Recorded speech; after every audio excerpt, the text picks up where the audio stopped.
السلام عليكم ورحمة الله وبركاته. الحمد لله نحمده ونستعينه ونستغفره ونؤمن به ونتوكل عليه ونعوذ بالله من شرور أنفسنا ومن سيئات أعمالنا. من يهده الله فلا مضل له ومن يضلل فلا هادي له. ونشهد أن لا إله إلا الله وحده لا شريك له.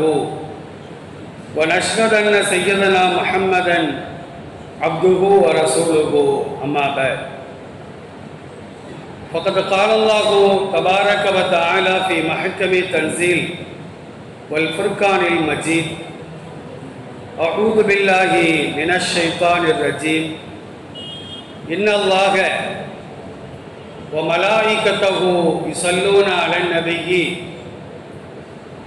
يا أيها الذين آمنوا صلوا عليه وسلموا تسليما. اللهم صل على محمد وعلى آل محمد كما صليت على إبراهيم وعلى آل إبراهيم إنك حميد مجيد. اللهم بارك على محمد وعلى آل محمد كما باركت على إبراهيم وعلى آل إبراهيم إنك حميد مجيد. கணியத்திற்குரிய எல்லாம் வல்ல அல்லாஹ்வின் நல்லடியார்களே, பாசத்திற்குரிய இஸ்லாமிய பெரியோர்களே,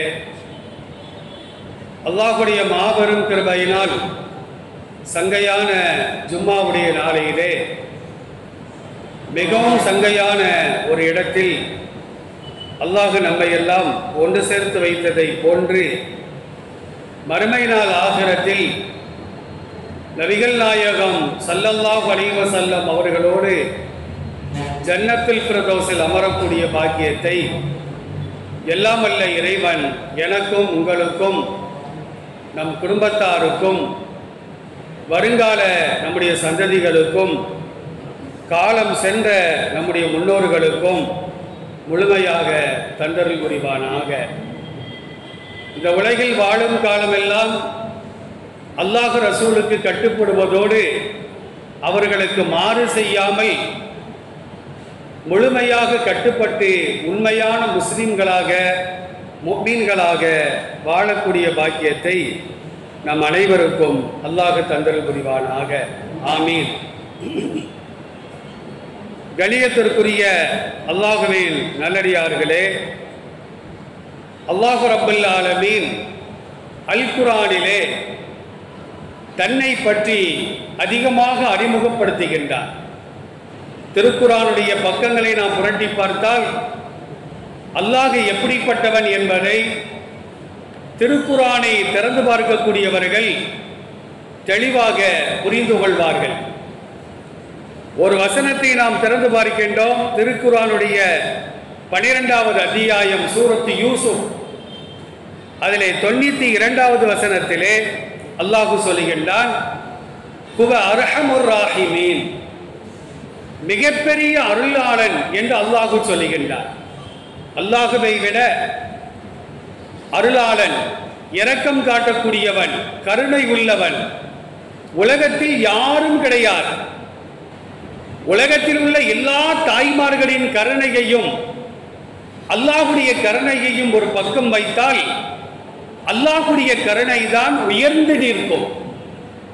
அதனால்தான் இந்த உலகத்தில் வாழக்கூடிய முஸ்லிம்களாக இருக்கட்டும், இஸ்லாத்திற்கு அப்பாற்பட்ட கொள்கை உடையவர்களாக இருக்கட்டும், கடவுளை மறுக்கின்ற கூட்டமாக இருக்கட்டும், அல்லாஹ்வை நம்புவதோடு பல தெய்வங்களை வணங்கக்கூடியவர்களாக இருக்கட்டும், எல்லோருக்கும் தேவையான வாழ்வாதாரங்களை அல்லாஹ் இந்த உலகத்தில் தந்து கொண்டே இருக்கின்றார். அரபியில சொல்லுவாங்க, ரஹ்மானு துன்யா ரஹீமுல் ஆகிரா. இந்த உலகத்தில் அல்லாஹ் ரஹ்மானாக இருப்பான், மறு உலகில் ரஹீமாக மாறிவிடுவான். ரஹ்மான் என்று சொன்னால், ரஹீம் என்று சொன்னால் பிஸ்மில்லாஹிர் ரஹ்மானிர் ரஹீம் என்று நாம் சொல்லுகின்றோம். அளவற்ற அருளாளன், நிகரற்ற அன்புடையோன், அல்லாவின் திருநாமத்தை கொண்டு என்பதுதான் பிஸ்மில்லாஹுடைய பொருள். அதில் வரக்கூடிய ரஹ்மான் என்பதற்கும் ரஹீம் என்பதற்கும் ஒரே மாதிரியான பொருள் இல்லை, ரெண்டுக்கு வித்தியாசம் உண்டு. இஸ்லாத்தின் பெயரால் அநீதம் செய்யக்கூடியவர்களுக்கும் இஸ்லாத்திற்கு எதிராக செயல்படக்கூடியவர்களுக்கும் முஸ்லிம்களுக்கும் பாரபட்சம் இல்லாமல் இந்த உலகத்தில் இரக்கம் காட்டுபவன் தான் ரஹ்மான். ஆனால் ரஹீம் என்று சொன்னால் மறுமையில நல்லவர்களுக்கு மட்டும்தான் இரக்கம் காட்டுவார். கெட்டவர்களுக்கு, அல்லாவை மறுத்தவர்களுக்கு, அல்லாவிற்கு இணை வைத்தவர்களுக்கு, இஸ்லாத்திற்கு எதிராக செயல்பட்டவர்களுக்கு இரக்கம் காட்டாமல் நரகத்தில் தூக்கி போடுவான் என்பதுதான் அவருடைய பொருள் என்பதாக இஸ்லாம் நமக்கு தெளிவாக சொல்லி காட்டுகின்றது. அப்ப அல்லாஹுடைய பண்புகளில் ஒரு பண்பு என்ன? அல்லாஹுடைய இரக்க குணத்திற்கு நிகரான ஒரு மனிதர் உலகத்தில் கிடையாது. உலகத்தில் உள்ள எல்லா மனிதர்களின் ரஹ்மத்தையும் ஒன்று திரட்டி அல்லாஹுடைய ஒரு வினாடி ரஹ்மத்திற்கு அது சரிசமமாக ஆகுமா என்று கேட்டால் நிச்சயமாக முடியாது. நபிகள் நாயகம் ஸல்லல்லாஹு அலைஹி வஸல்லம் சொல்வார்கள், அல்லாஹ் ரஹ்மத்தை 100 பங்குகளாக ஆக்கி வைத்திருக்கின்றார். அந்த 100 பங்குகளிலே 99 பங்குகளை தன் பக்கமாக வைத்துக் கொண்டு ஒரே ஒரு ரஹ்மத்தினுடைய ஒரு பங்கை மட்டும்தான் உலகத்திற்கு அல்லாஹ் அனுப்பி வைத்திருக்கின்றார். அந்த ஒரு ரஹ்மத்தின் காரணத்தினால்தான் ஒரு விலங்கு தன்னுடைய குட்டிகள் மீது, ஒரு பறவை தன் குஞ்சிகள் மீது, ஒரு மனிதன் தன் குழந்தைகள் மீது அவன் அன்பு செலுத்துகின்றான் என்று நபிகள் நாயகம் ஸல்லல்லாஹு அலைஹி வஸல்லம் சொல்லிவிட்டு மீதம் இருக்கின்ற 99 அன்புகளையும் ரஹ்மத்துகளையும் சுவர்க்கத்தில் சுவர்க்கவாதிகளுக்கு அல்லாஹ் கொடுப்பான் என்று பெருமானார் ஸல்லல்லாஹு அலைஹி வஸல்லம் ஒரு ஹதீஸிலே சொல்லி காட்டுவார்கள். அல்லாஹ்வுடைய வார்த்தையை பாருங்கள். திருக்குர்ஆனுடைய 2வது அத்தியாயம் 143வது வசனத்தில் இன்னல்லாஹ பின்னாசி லரஊஃபுர் ரஹீம், நிச்சயமாக மனித குலத்திற்கே இறைவன் இரக்கமுள்ளவன், நிகரற்ற அன்புடையோன் என்று இந்த வசனத்தில் அல்லாஹ் ரப்பல் ஆலமீன் சொல்லி காட்டுகின்றார். அல்லாஹ்விற்கு மற்றொரு அறிமுகம் இருக்கிறது, அதையும் திருக்குர்ஆனில் சொல்லி காட்டுகின்றான். என்ன தெரியுமா? இன்னல்லாஹ ஷதீதுல் இகாப், அல்லாஹ் கடுமையாக தண்டிக்கக்கூடியவன். இன்னல்லாஹ ஷதீதுல் அதாப், கடுமையாக வேதனை தரக்கூடியவன். அல்லாஹ் தண்டிக்க மாட்டான். ஒரு வசனத்தை நாம் திறந்து பார்க்கின்றோம். இந்த பூமியின் மேற்பரப்பில் அநீதம் செய்யக்கூடியவர்களை அல்லாஹ் உடனுக்குடன் தண்டிக்க ஆரம்பித்து விட்டால் இந்த பூமியின் மேற்பரப்பில் எந்த கால்நடைகளும் உயிரோடு வாழவே முடியாது. ஏன்னா எல்லாருமே அநியாயம் பண்ணிக்கிட்டு தான் இருக்கிறோம். இப்ப நான் என்னை சேர்த்தா நான் சொல்றேன், என் குடும்பத்தார்களுக்கு, என் நண்பர்களுக்கு, மற்றவர்களுக்கு, படைத்த இறைவனுக்கு அநீதம் செய்யாதவர்கள் யாருமே கிடையாது. அப்ப அநீதத்தை காரணம் காட்டி அல்லாஹ் மனித சமுதாயத்தை தண்டிக்க ஆரம்பித்தால் இந்த பூமியின் மேற்பரப்பில் மனிதர்கள் மட்டுமல்ல, கால்நடைகள், பரப்பன, ஊர்வன, நீந்துவன யாருமே உலகத்தில் வாழ முடியாது. அநீதத்தை காரணம் காட்டி அழிப்பதாக இருந்தால், உடனுக்குடன் தண்டனை கொடுப்பதாக இருந்தால் எல்லோரையும் நாம் அழித்து விடுவோம். ஆனால் ஒரு காலம் வரைக்கும் அல்லாஹ் விட்டு வைப்பான். திருந்துகின்றானா, திருந்தி இஸ்லாத்தின் பக்கம் வருகின்றானா, அல்லது இஸ்லாத்திற்கு எதிராக செயல்படுகின்றானா, மனிதர்களுக்கு அநீதம் செய்கின்றானா, எவ்வளவு காலம் தான் அநீதம் செய்வான்? அல்லாஹ் வெட்டி பிடிப்பான். அவர்கள் அறியாத புறத்தில் கொஞ்சம் கொஞ்சமாக அவர்களை சிறுக சிறுக நாம் பிடித்துக் கொண்டே இருக்கின்றோம் என்று அல்லாஹ் ரப்பல் ஆலமீன் அல் குர்ஆனிலே ஒரு வசனத்தில் சொல்லி காட்டுகின்றார். அருமையானவர்களே, அநீதம் செய்யக்கூடியவர்கள், கொள்ளையடிப்பவர்கள், தவறுகளை துணிந்து செய்யக்கூடியவர்கள், படைத்த ரப்புக்கும் படைப்பினங்களுக்கும் மாறி செய்யக்கூடியவர்கள், அவங்கள்ட்ட போய் ஏங்க இந்த தப்பு பண்றீங்கன்னு கேட்டா நாங்கள் செய்கிறது தப்பாக இருந்தால் கடவுள் ஏன் பார்த்துக்கிட்டு இருக்கிறாரு, அவர் எங்களுக்கு தண்டனை தர வேண்டியதானே, அந்த தண்டனை சீக்கிரமாக வரமாட்டேங்குத என்றெல்லாம் பேசக்கூடிய ஒரு காட்சியினை இன்றைக்கு நாம் பரவலாக உலகத்திலே கண்கூடாக பார்த்து வருகின்றோம். அல்லாஹ் ரப்பல் ஆலமீன் நூஹ் அலைஹிஸ்ஸலாத்திற்கு பின்னால் ஆதம் அலைஹிஸ்ஸலாத்தில் இருந்து நூஹ் அலைஹிஸ்ஸலாம் வரைக்கும் ஆயிரக்கணக்கான நபிமார்கள் உலகத்தில் வந்திருக்கிறாங்க. ஆனால் அவர்களை பற்றி உண்டான குறிப்பு குர்ஆனிலேயோ ஹதீஸிலேயோ கிடையாது. குர்ஆனில் 25 நபிமார்கள், அதில் ஒருத்தர் கூட நபி கிடையாது. லுக்மான் அலைஹிஸ்ஸலாம், தாவூத் அலைஹிஸ்ஸலாம் காலத்தில் வாழ்ந்த ஒரு நல்லடியார். ஒரு நல்லடியாரின் பெயரிலேயே அல்லாஹ் ஒரு அத்தியாயத்தை இறக்கி வைத்திருக்கின்றார். அப்புறம் அவரை கழிச்சு பார்த்தா அப்படின்னா 24 நபிமார்களின் சரிதை மட்டும்தான் அல் குர்ஆனிலே பதிவு செய்யப்படுகிறது. அந்த 24 நபிமார்களின் சமுதாயங்களும் அவர்களின் நல்லவர்கள் எப்படி நல்ல வாழ்க்கை வாழ்ந்தார்கள், கெட்டவர்கள் எப்படி அழிக்கப்பட்டார்கள், அவர்கள் செய்த தவறுகள் என்ன என்பதையெல்லாம் அல்லாஹ் திருக்குர்ஆன்ல மிக தெளிவாக நேர்கோள் காட்டுகின்றார். நூஹ் அலைஹிஸ்ஸலாம் இருக்கிறாங்களே, அவங்களுக்கு மற்றொரு பெயர் ஆதம சாணி என்று சொல்வார்கள். இரண்டாவது ஆதம். ஆதம் அலைஹிஸ்ஸலாத்திற்கு பின்னால் நூஹ் அலைஹிஸ்ஸலாம் தான் வருவார்கள். அதுக்கு இடையிலுள்ள நபிமார்கள் குர்ஆன்ல வரல. அதனால நூஹ் அலைஹிஸ்ஸலாம் அவங்களுக்கு பேரு ஆதமு சாணி, இரண்டாவது ஆதம் என்று சொல்லப்படும். ஆதம் அலைஹிஸ்ஸலாம் 1000 ஆண்டுகள் வாழ்ந்தார்கள் என்றால் இவர் 950 ஆண்டுகள் வாழ்ந்திருக்கின்றார். நபிகள் நாயகம் ஸல்லல்லாஹு அலைஹி வஸல்லம் சொல்வார்கள், காலங்கள் செல்ல செல்ல அல்லாஹ் வாழ்நாளை குறைத்துக் கொண்டே வருகின்றார். என் சமுதாயத்திற்கு 60லிருந்து 70 வரைக்கும் தான், அவ்வளவுதான் வாழ்நாள். ஆனா இன்னைக்கு நாம பார்க்கிறோம் 40ஐ தாண்டுவது, 50ஐ தாண்டுவது மிகப்பெரிய ஒரு ஆச்சரியமாக இருக்கின்றது. அப்ப நூஹ் அலைஹிஸ்ஸலாம் 950 ஆண்டுகள், அல்ஃப சனத்தின் இல்லா 50 ஆமா, 1000 ஆண்டுகளில் 50 ஆண்டுகளை தவிர அல்லாஹ் திருக்குர்ஆன்ல கணக்கையும் சொல்லி காட்டுவார். 50ஐ தவிரன்னா கழித்தல், கழித்தலுக்கு இந்த ஆதாரத்தை, இந்த ஆயத்தை தான் ஆதாரம் காட்டுவார்கள். அப்ப 1000 ஆண்டுகள்ல 50 ஆண்டுகளை தவிர்த்து 950 ஆண்டுகள் நூஹ் அலைஹிஸ்ஸலாம் இந்த உலகத்திலே வாழ்ந்தார்கள். அல்லாஹ் சொல்கின்றான் பாருங்கள், வக்கம் அஹ்லக்னா மினல் குரூனி மின் பஅதி நூஹின். நூஹ் அலைஹிஸ்ஸலாத்திற்கு பின்னால் எத்தனையோ சமுதாயங்களை நாம் அழித்திருக்கிறோம். அல்லாஹ் சொல்கின்றான், பல சமுதாயங்கள் அழிக்கப்பட்டது.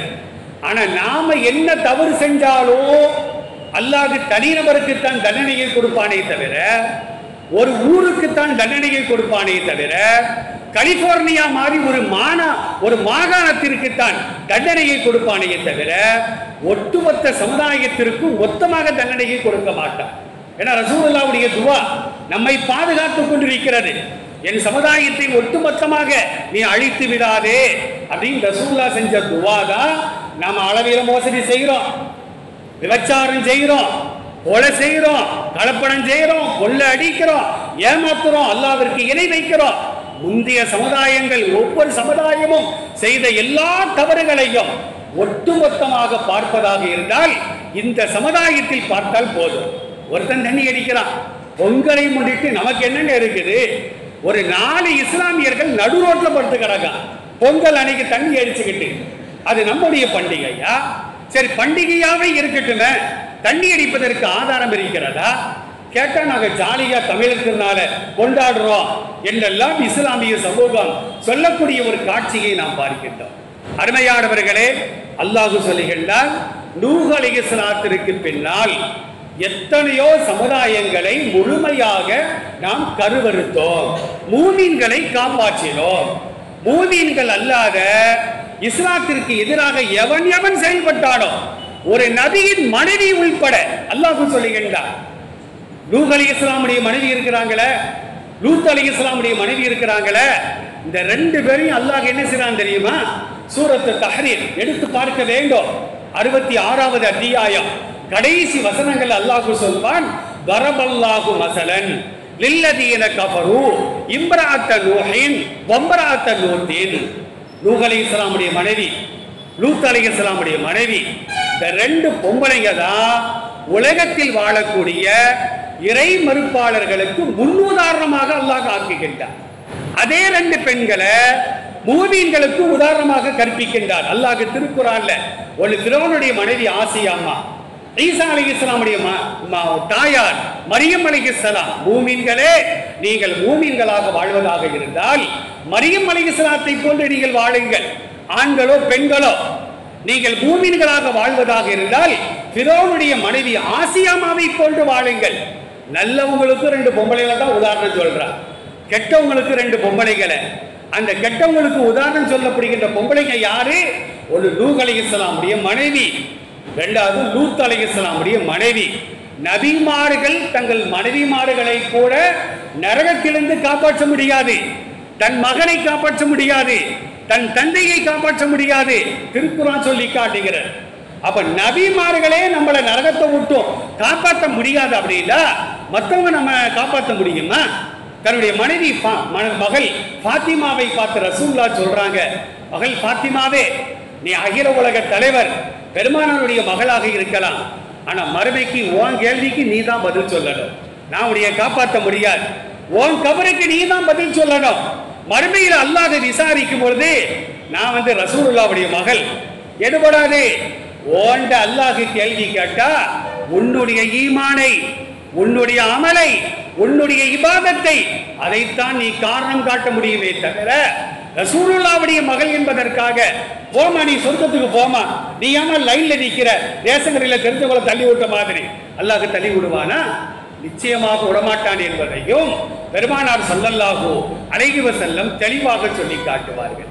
அப்ப நூஹ் அலைஹிஸ்ஸலாமுடைய மனைவியோ லூத் அலைஹிஸ்ஸலாமுடைய மனைவியோ நபிமார்களின் மனைவியாக இருந்தாலும் கூட சூரத்து தஹ்ரீமுடைய கடைசியில் அல்லாஹ் சொல்வா, அந்த பெண்களை பார்த்து நாம் சொல்வோம், நீங்கள் நரகத்தில் நுழைந்து விடுங்கள். நூஹ் அலைஹிஸ்ஸலாம் காப்பாற்ற முடியாது, லூத் அலைஹிஸ்ஸலாம் காப்பாற்ற முடியாது. தன்னை நம்பியவர்களை மட்டும்தான் சுவர்க்கத்திற்கு அழைத்து செல்ல முடியுமே தவிர தனக்கு மாறு செய்தவர்கள், தன்னை நம்பியவர்களுக்கு தொல்லை கொடுத்தவர்கள், தன் வணக்க வழிபாட்டு தலங்களை இடித்தவர்கள், முஸ்லிம்களின் அந்த சொத்துக்களை எல்லாம் தீக்கி எரியாக ஆக்கியவர்கள் ஒருபோதும் துன்யாவிலும் வெற்றி பெற முடியாது, மறுமையிலும் வெற்றி பெற முடியாது என்று அல்லாஹ் ரப்பல் ஆலமீன் அல் குர்ஆன்ல மிக தெளிவாக சொல்லி காட்டுகின்றார். அருமையானவர்களே, ஆது கூட்டம் அப்படின்னு ஒரு கூட்டம் வாழ்ந்திருக்கின்றது.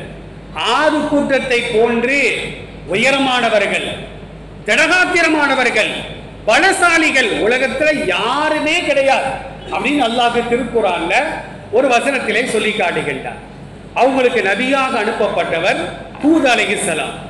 ஹூத் அலைஹிஸ்ஸலாம் என்ன செய்றாங்க அப்படின்னா, அல்லாஹ்வை நம்பிக்கொள்ளுங்கள், அல்லாஹ்வை வணங்குங்கள், பல தெய்வங்களை வணங்காதீர்கள், யாருக்கும் மோசடி செய்யாதீர்கள், மூமின்களை நீங்கள் துன்புறுத்தாதீர்கள் என்றெல்லாம் உபதேசம் செய்கின்றார். அல்லாஹ் திருக்குர்ஆன்ல தெளிவாக சொல்லி காட்டுகின்றான். வதுக்குர் அஹா ஆதின், ஆது கூட்டத்தாருடைய நண்பரை நீங்கள் நினைவு கூறுங்கள். அதான் ஹூத் அலைஹிஸ்ஸலாம். இது அண்டர கௌவஹு பில் அஹகாஃபி, மணற்குண்டின் மீது நின்று கொண்டு, ஏன்னா பிரச்சாரம் செய்யக்கூடியவர். இப்ப நானும் உங்களோட உட்கார்ந்துகிட்டே பேசினா நான் பேசுறது உங்க காதுல தான் விழுமே தவிர என்னை நீங்கள் பார்க்க முடியாது. பேசக்கூடியவர் பார்த்தா தான் ஒரு ஆர்வம் ஏற்படும். அதுதான் ரசூலுல்லாஹ் என்ன செய்வாங்கன்னா மெம்பர்ல நின்று தான் பேசுவாங்க. பேசக்கூடியவர் ஒரு உயரமான இடத்துல நின்று தான் பேச வேண்டும். எல்லா நபிமார்களும் உயரமான ஒரு இடத்துல நின்று தான் பேசி இருக்கிறாங்க. அல்லாஹ்வே குர்ஆன்ல சொல்றான் பாருங்க, அஹ்காஃப். அஹ்காஃப் அப்படின்னா மணற்குன்று. மணற்குன்றின் மீது ஏறி நின்று கொண்டு தன் சமுதாயத்திற்கு எச்சரிக்கை செய்கின்றார். பக்கத்து ஹலத்தின் நுதுரு மின் பைதி எதைகி ஒமின் ஹல்ஃபிகி அல்லா தஅபுது இல்லல்லாஹ். ஹூத் அலைஹிஸ்ஸலாம் அவர்களும் அவர்களுக்கு முன்னால் சென்றவர்களும் பின்னால் வரக்கூடியவர்களும் என்ன சொன்னாங்க? அல்லா தஅபுது இல்லல்லாஹ். திருக்குர்ஆன்ல நபிகள் நாயகம் ஸல்லல்லாஹு அலைஹி வஸல்லம் அவர்களை பார்த்து அல்லாஹ் சொல்வார், வலகத் ஊஹிய இலைக்க வ இலல்லதீன மின் கப்லிக, நபியே உமக்கு முன்னால் வாழ்ந்து சென்ற எல்லா நபிமார்களுக்கும் அறிவிக்கப்பட்ட செய்தி என்ன தெரியுமா? லயின் அஷ்ரகத லயஹ்பதன்ன அமலுக்க, நீ அல்லாஹ்விற்கு இணை வைத்தால் நீ செய்த நல்லறங்கள் எல்லாமே பாழாகிவிடும். ரசூலுல்லாஹ்வும் ஏகத்துவத்தை தான் எடுத்துரைத்தார்கள். இணை வைத்ததற்கு எதிராக குரல் கொடுத்தார்கள். ரசூலுல்லாஹ்வுக்கு முன்னால் வாழ்ந்து சென்ற ஈசா அலைஹிஸ்ஸலாம், இப்ராஹிம் அலைஹிஸ்ஸலாம், இஸ்மாயில் அலைஹிஸ்ஸலாம் எல்லா நபிமார்களும் எடுத்து வைத்த ஒரே போதனை என்னவென்றால் அல்லாஹ் தஅபுது இல்லல்லாஹ், அல்லாஹ்வை தவிர நீங்கள் வேறு யாரையும் வணங்குவது கூட. சில பேர் திருவள்ளுவரை நபின்னு ஒத்துக்கிட்டு இருக்கிறாங்க. திருவள்ளுவர் இருக்கிறாரு, திருக்குறளை ஏற்றியவர், அவர் நபி என்று சொல்லுகின்ற ஒரு கூட்டம் இன்னைக்கு இஸ்லாத்தில் இருக்குது. உலகத்துல எந்த நபியாவது கோமணம் கட்டி உட்கார்ந்து இருக்கிறாரா? கிடையாத. எல்லா நபிமார்களும் ஒழுக்கமான ஆடைகளை அணிந்தவர்கள்.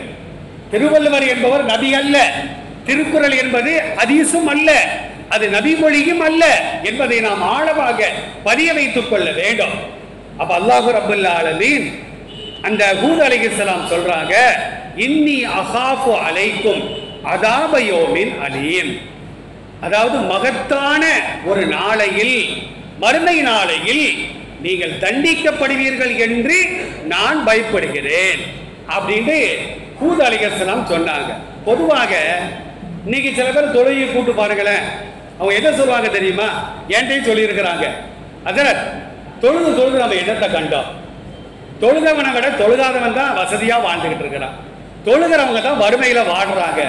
வாடத்தாங்க செய்வாங்க, அல்லாஹ் சோதிக்கத்தான் செய்வான். அதுக்காண்டி தொழுகாம இருக்க முடியுமா? வறுமையோ செழுமையோ எதுவாக இருந்தாலும் கூட ரப்பு நம்மை மனிதனாக படைத்து பெருமானாருடைய சமுதாயத்தில் ஒருவராக ஆக்கி வைத்து கூன் குருடு ஊனம் இல்லாமல் நல்ல உடல் உறுப்புகளை தந்து நம்மை படைத்து வைத்திருக்கின்றானே, அந்த ரப்புக்கு நன்றி செலுத்த வேண்டாமா? ஆயிஷா ரலியல்லாஹு அன்ஹா ரசூலுல்லாஹ்ட்ட கேட்பாங்க, யா ரசூலல்லாஹ், நீங்கள் செய்த பாவங்களை எல்லாம் அல்லாஹ் மன்னித்து விட்டான். சஹீஹான செய்தியாக பதிவு செய்யப்படுகிறது. நீங்கள் செய்த எல்லா பாவங்களையும் அல்லாஹ் மன்னித்து விட்டான். அது மட்டுமல்ல, உங்களுக்கு சொர்க்கம் வாஜிப். நீங்க ஏன் இவ்வளவு கால்லாம் வீங்கிற அளவுக்கு தொழுகணும்னு கேட்கும் போதுதான் நபி ஸல்லல்லாஹு அலைஹி வஸல்லம் சொல்வார்கள், அன் அகூன அபுதன் ஷக்கூரா, அல்லாஹ்விற்கு நன்றி செலுத்தக்கூடிய ஒரு அடியானாக நான் ஆக வேண்டாமா? அல்லாஹ்விற்கு நன்றின்னு சொன்னா போதுமா? வணக்கங்கள் மூலமாக நன்றியை நாம் செலுத்த வேண்டும். அதனால மற்ற சமுதாயங்கள் கேலியும் கிண்டலும் செய்ததை போன்று ஹூத் அலைஹிஸ்ஸலாமுடைய சமுதாயம் சொல்லுது, அஜித்தனா லிதாஃபிகனா அன் ஆலிகத்தினா, எங்கள் கடவுள்களை விட்டும் எங்களை திசை திருப்புவதற்காக நீர் எங்களிடம் வந்துள்ளீரா என்று கேட்கிறார்கள். கல்லால உட்கார்ந்து இருக்கிறார்.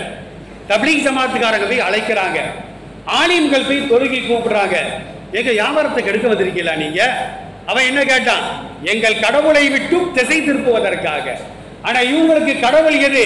கல்லாதான் கடவுள், குடும்பம் தான் கடவுள். நாங்க குடும்பத்தை விட்டு பிரிப்பதற்காக எங்களை பள்ளிவாசலுக்கு தொழுகைக்காக நீங்கள் அழைக்கின்றீர்களா என்றெல்லாம் நக்கலும் கேலியும் கிண்டலும் செய்யக்கூடிய ஒரு காட்சியினை இன்றைக்கு நாம் சமுதாயத்திலே கண்கூடாக பார்த்து வருகின்றோம். அப்பதான் ஹூத் அலைஹிஸ்ஸலாம் சொல்றாங்க, அவர்களை பார்த்து அந்த சமுதாயம் சொல்லுது, ஃபாத்தினா பிமா தஇதுனா இன் குன்த மினஸ் சாதிகீன். ஹூதே, நீ சொல்வது உண்மையாக இருந்தால், நீ ஏதோ வேதனை வரும் தண்டனை வரும் சொல்றீங்க, அதை கொண்டு வா பார்ப்போம் அப்படின்ட்டாங்க. அந்த சமுதாயம் பெரும்பாலும் விவசாயிகள். ஒரு நாள் மழை இல்லை, மழை எதிர்பார்த்து உட்கார்ந்து இருக்கிறாங்க. மேக கூட்டமா வருது, காற்றடிக்கிறது. மேக கூட்டம் வரும் பொழுது ஒரு மெல்லிய காற்றடித்தால் விவசாயிகளுக்கு சந்தோஷமாக இருக்கும். இந்த காற்று மேகத்தை கொண்டு வரும், மழையாக பொழியும் என்பது விவசாயிகளுக்கு சந்தோஷம். அதுபோன்றுதான் ஹூத் அலைஹிஸ்ஸலாமுடைய சமுதாயம் மேகத்தையும் அந்த சிறிய ரக காட்சியும் பார்க்கின்ற பொழுது சந்தோஷப்படுகிறார்கள். அப்பதான் ஹூத் அலைஹிஸ்ஸலாம் சொன்னாங்களா, பல்குவ மஸ்தஅஜல்தும் பிஹி, விவசாயம் செய்வதற்காக வரக்கூடிய மழை அல்ல, நீங்க எந்த வேதனை வரும் அவசரப்பட்டீங்களோ அந்த வேதனை தான் வேகமாக வந்து கொண்டிருக்கிறது. ஹூத் அலைஹிஸ்ஸலாம் சொல்கிறார்கள், ரீஹுன் ஃபீஹா அஸாபுன் அலீம், அதிலே அந்த காற்றிலே அல்லாஹ்வுடைய வேதனை மறைந்திருக்கிறது என்று ஹூத் அலைஹிஸ்ஸலாம் சொல்ல, மழை பொழிகிறது, காற்று வீசுகிறது. அல்லாஹ் திருக்குர்ஆன்ல மற்றொரு வசனத்திலே சொல்லி காட்டுகின்றான், சபஅ லயாலின் வ ஸமானியத் அய்யாமின், 7 இரவுகள் 8 பகல்கள் தொடர்ந்து சரி என்று அந்த புயல் காற்று வீசியதாக அல்லாஹ் ரப்பல் ஆலமீன் அந்த வசனத்தின் மூலமாக தெளிவாக சொல்லி காட்டுகின்றார். அருமையானவர்களே, புயல் காற்றின் மூலமாக அழிக்கப்பட்ட சமுதாயம் தான் ஆதி சமூகம். அவர்கள் மார்க்கத்தை நையாண்டி செய்தார்கள், கிண்டல் செய்தார்கள், நபியை எதிர்த்து பேசினார்கள், மார்க்கத்தை கேலி பொருளாக ஆக்கினார்கள். அதே குற்றம் இந்த சமுதாயம் செய்கிறதா இல்லையா? மாட்டு சமுதாயம் செய்கிறது. அது ஒரு பக்கம் இருக்கட்டும். ஜக்காத்தை கொடுனா நான் சம்பாதிச்ச காசுல நான் எப்படி 2% கொடுக்கிறது? ஆனா கல்யாணத்துக்கு கடன் வாங்கி கோடிக்கணக்கில் இவர் செலவு செஞ்சுக்கிட்டு இருப்பார். நோம்பு வையினா நோம்பு வைக்கிறது இல்லை. நாங்க முதல் நோம்பு வைப்போம், 27 அன்னைக்கு வைப்போம், 30 பிறந்துட்டா வைக்க மாட்டோம், இல்லைன்னா வச்சிருவோம். வருஷத்துல 3 நோம்பு. ஹஜ்ஜி செய்கிறது இல்லை. அந்த ரூபாயை போட்டா இங்க கோடிக்கணக்கில் சம்பாதிக்கலாம், ஏழைகளுக்கு கொடுக்கலாம். நீ கோடி ஏழைகளுக்கு கொடுப்பா?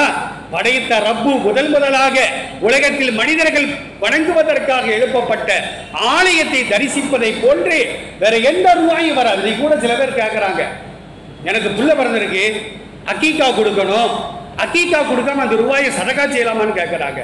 கூடாது. அக்கீக்கா என்றால் ஆண் குழந்தைக்கு 2 ஆடு, 7வது அன்று யௌம சாபிஹி ரசூலுல்லாஹ் சொல்றாங்க, குழந்தை பிறந்த 7ஆம் அன்று குழந்தைக்கு மொட்டை போட வேண்டும், ஆடு அறுக்க வேண்டும், ஏழைகளுக்கு கொடுக்க வேண்டும். அறியாமை காலத்துல என்ன செய்வாங்கன்னா ஆட்டை அறுத்து ரத்தத்தை எடுத்து மொட்டை தலையில தடவிடுவாங்க. இன்னைக்கு நம்ம பேரு மொட்டை போட்டு சந்தனத்தை தடவிக்கிட்டு இருக்கிறவன் அந்த மாதிரி என்ன செய்வாங்கன்னா ரத்தத்தை தடவுவாங்க. ரசூலுல்லாஹ் ரத்தத்தை தடவக்கூடாது என்று தடை செய்தார்கள். ஏன்னா அது ஹராம், அது அசுத்தம். அப்ப என்ன செய்யணும்? குங்குமப்பூவை தண்ணீர்ல நினைத்து அந்த தண்ணீரை எடுத்து குழந்தையின் தலையில தடவுனா அப்படின்னா அது குழந்தைக்கு சுகத்தை தரும், நல்ல ஆரோக்கியத்தை தரும் ரசூலுல்லாஹ் சொல்றாங்க. அப்ப ஹக்கீகா கொடுப்பதாக இருந்தால், துல்கச்சி பறையில குர்பானி கொடுப்பதாக இருந்தால் குர்பானி தான் கொடுக்கணும். நான் ஒரு மாடு நியத்து வச்சேன், ஒட்டக நியத்து வச்சேன், நான் அதுக்குள்ள காசை தர்மம் செய்யலாமான்னா அல்லாஹ் ஏத்துக்கிற மாட்டான். எனக்கு தொழுக நேரம் இல்லை, என் சார்பா ஒரு ஆளுக்கு வக்துக்கு 100 ரூபா கொடுத்து என் சார்பா 4 ரக்கா தொழுவிட்டு வா அப்படின்னு சொல்லலாமா? ஏன் சார்பாக எனக்கு உடல் பலம் இருக்கிறது, பணபலம் இருக்கிறது, ஏன் சார்பா மற்றவங்களை ஹஜ்ஜிக்கு நான் அனுப்பலாமா? கூடாது. என்னால முடியல, பணம் இருக்குது, உடல் ஒத்துழைக்கல, அப்படி வேணுமானா மற்றவங்கள்ட்ட கொடுத்து நம்ம எதை செய்யலாம்? ஹஜ்ஜி செய் என்று சொல்லலாமே தவிர பணமும் உடலும் ஒத்துழைத்தால் அவர்தான் ஹஜ்ஜி செய்ய வேண்டும். அதனால இறைவனுடைய கடமைகளை ஆற்றுவதற்கு கடமைப்பட்டவர்கள் அவர்கள் தான் செய்ய வேண்டும் என்பதையும் நபிகள் பெருமானார் ஸல்லல்லாஹு அலைஹி வஸல்லம் அவர்களின் வார்த்தைகள் தெளிவாக சொல்லி காட்டுகின்றது. அருமையானவர்களே, அமெரிக்கால ஜேம்ஸ் அப்படின்னு ஒரு நடிகர் என்ன சொன்னார் தெரியுமா? காசாவை நாங்கள் அழித்து விடுவோம், காசா முஸ்லிம்கள் ஒருவர் கூட நாங்கள் விட்டு வைக்க மாட்டோம், வயதானவர்களோ இளைஞர்களோ ஆண்களோ பெண்களோ குழந்தைகளோ கர்ப்பிணிகளோ யாராக இருந்தாலும் கூட குஜராத்தை போன்று மணிப்பூரை போன்று அங்கே எரித்து சங்கிகள் நாசமாக்கியதை போன்று நாங்கள் காசாவை நாசமாக்குவோம் என்றெல்லாம் சொல்லி கிட்டத்தட்ட 6 மாத காலமாக அதற்கும் மேலாக காசாவை முக்காவாசி காசாவை இஸ்லாமியர்களை கருவறுத்து விட்டார்கள். அல்லாஹ் விடுவானா? வலா தஹ்சபன்னல்லாஹ காஃபிலன் அம்மா யஅமலுல் ஸாலிமூன். அநியாயக்காரர்கள் செய்யக்கூடிய அநீதத்தை அல்லாஹ் பார்க்காமல் இருக்கிறான் என்று நபியே நீர் எண்ணிக்கொள்ளாதீர். அல்லாஹ் ஒவ்வொன்றையும் உற்று நோக்குகின்றார். நாம கூட மறந்துடுவோம். நீங்க சங்கிகள் தம்பி மணிப்பூரை கேளுங்க, மணிப்பூர் அது என்ன அப்படின்னு கேட்பாங்க. சில ஆடுகள் அப்படிதான் கேட்டுக்கிட்டு இருக்குது. ஆனால் அல்லாஹ் மறக்க மாட்டான். அவன் கேட்டான், 6 மாதம் காசாவை அழிப்பது என்று சொன்னான். ஒரே நாள் 6 மாதங்கள் என்ன விபத்துக்கள் ஏற்பட்டு அழிவுகள் ஏற்பட்டதோ அந்த 6 மாத கால அழிவு அல்லாஹ்வுடைய வேதனை. சகோதர சமுதாயத்தை சார்ந்த ஒருவர் வீடியோல பேசி அனுப்பியிருக்கிறாரு. காசாவில் ஏற்பட்டது காட்டு தீ அல்ல, இஸ்லாமியர்களின் மனக்குமுறல் என்று சொல்லுகின்றார். உண்மையும் அதுதாங்க. நாம இந்த மாதிரி எவ்வளவு பாதிக்கப்படுகின்றோம். குஜராத்தை மறக்க முடியுமா? மணிப்பூரை மறக்க முடியுமா? யூபியில அந்த மாடுகள் விஷயத்தில இஸ்லாமிய சமூகம் அடித்துக் கொள்ளப்பட்டார்களே, அதை மறக்க முடியுமா? குஜராத்ல ஒரு கர்ப்பிணி பெண்ணின் வயிற்றை கீறி அவளையும் குழந்தையும் சேர்த்து எரித்து கொண்டார்களே, அதை நாம் மறக்க முடியுமா? நாமளே ஞாபகம் வச்சிருக்கும் பொழுது அல்லாஹ்வுக்கு ஞாபகம் இருக்காதா? அந்த நடிகர் சொல்லுகின்றார், என்னுடைய சொத்துக்கள் எல்லாம் நாசமாகிவிட்டது, என்னுடைய தோட்டங்கள், என்னுடைய வாகனங்கள், என்னுடைய வீடுகள். இன்னைக்கும் பாருங்க, மாகாணம் விட்டு மாகாணம் அந்த நெருப்பு பறந்து கொண்டே இருக்கின்றது. இது அல்லாஹ்வுடைய வேதனை தான். லூத் அலைஹிஸ்ஸலாமுடைய சமுதாயம் உலகத்தில் யாரும் செய்யாத ஒரு புது தவறை அவர்கள் தான் அறிமுகப்படுத்தினார்கள். மா சபகக்கும் பிகாதா, அல்லாஹ்வே குர்ஆன்ல சொல்றான். ஓரின சேர்க்கை அமெரிக்கால அரசாங்கமே அனுமதிக்கின்றது. ஒரு ஆண் ஒரு பெண்ணை தான் திருமணம் செய்ய வேண்டும் என்பது அல்ல, ஒரு ஆண் ஒரு ஆணை, ஒரு பெண் ஒரு பெண்ணை, லெஸ்பியன் அப்படிங்கிற திருமணத்தை செய்யலாம் என்று நாடே அனுமதி கொடுத்து லட்சக்கணக்கானவர்கள் ஆணும் ஆணுமாக பெண்ணும் பெண்ணுமாக வாழ்ந்து கொண்டிருக்கின்றார்களே. இது எவ்வளவு பெரிய குற்றம் தெரியுமா? இப்னு அப்பாஸ் ரலியல்லாஹு அன்ஹுமா சொல்லுவாங்க, ஓரின சேர்க்கையில் ஈடுபடக்கூடியவர்களுக்கு விபச்சாரத்திற்கு என்ன தண்டனையோ அதே தண்டனை தான் கொடுக்க வேண்டும். இன்னும் ஒரு படி மேலேறி சொன்னார்கள், அவனை நிறுத்த வைத்து சுவரை பிடித்து தள்ள வேண்டும், அவன் நசுங்கி சாகடிக்கப்பட வேண்டும். இவ்வளவு பெரிய குற்றம் அல்லாஹ்வுடைய அரிசி நடுங்குது. மார்க்கம் சொல்லி காட்டுகின்றது. இவ்வளவு பெரிய குற்றங்கள் மார்க்கத்திற்கு புறம்பாக அமெரிக்க அதிபர் சொல்லுகின்றார், பலஸ்தீனத்தை உலக வரைபடத்திலிருந்து நாங்கள் தூக்குவோம் என்று சொன்னார். நீங்க எல்லாம் தூக்கிட்டு இருக்கிறானே. அல்லாஹ்வுடைய வேதனை வந்தா இன்ன பத்ஷ ரப்பிக லஷதீர், அல்லாஹ்வுடைய பிடி மிக மிக கடுமையாக இருக்கும். இந்தியாவில் வாழக்கூடிய சங்கிகள் யோசித்து பார்க்க வேண்டும். இஸ்லாத்திற்கு எதிராக, அல்லாஹ்விற்கு எதிராக, முஸ்லிம்களுக்கு எதிராக நாம் குரல் கொடுத்தால், செயல்பட்டால், ஒருவர் சொல்லிக் கொண்டிருக்கின்றார், நாங்கள் ஆட்சிக்கு வந்தால் பாங்கை தடை செய்வோம், ஹிஜாபை தூக்கி எறிவோம், அதே நேரத்தில் பொது சிவில் சட்டத்தை நாங்கள் அமல்படுத்துவோம், பள்ளிவாசலை இடிப்போம், முஸ்லிம்களின் வீடுகளை நாங்கள் இடிப்போம் எல்லாம் சொல்றாங்களே. அல்லாஹ் நினைத்தால் வல்லரசு என்று சொல்லுகின்ற அமெரிக்காவை படாக பாடுபடுது. இந்தியா பிச்சைக்கார நாடு. என்ன ஆகும்? அல்லாஹ்விடத்தில் கரம் ஏந்துவதற்கு நாம் கடமைப்பட்டிருக்கின்றோம். எல்லாம் அல்ல அல்லாஹ் ஜல்ல ஷானஹு தஆலா எல்லோருக்கும் ஹிதாயத்தை கொடுப்பானாக. வாஹிரு தஅவானா அனில் ஹம்துலில்லாஹி ரப்பில் ஆலமீன். அஸ்ஸலாமு அலைக்கும் வரஹ்மத்துல்லாஹ்.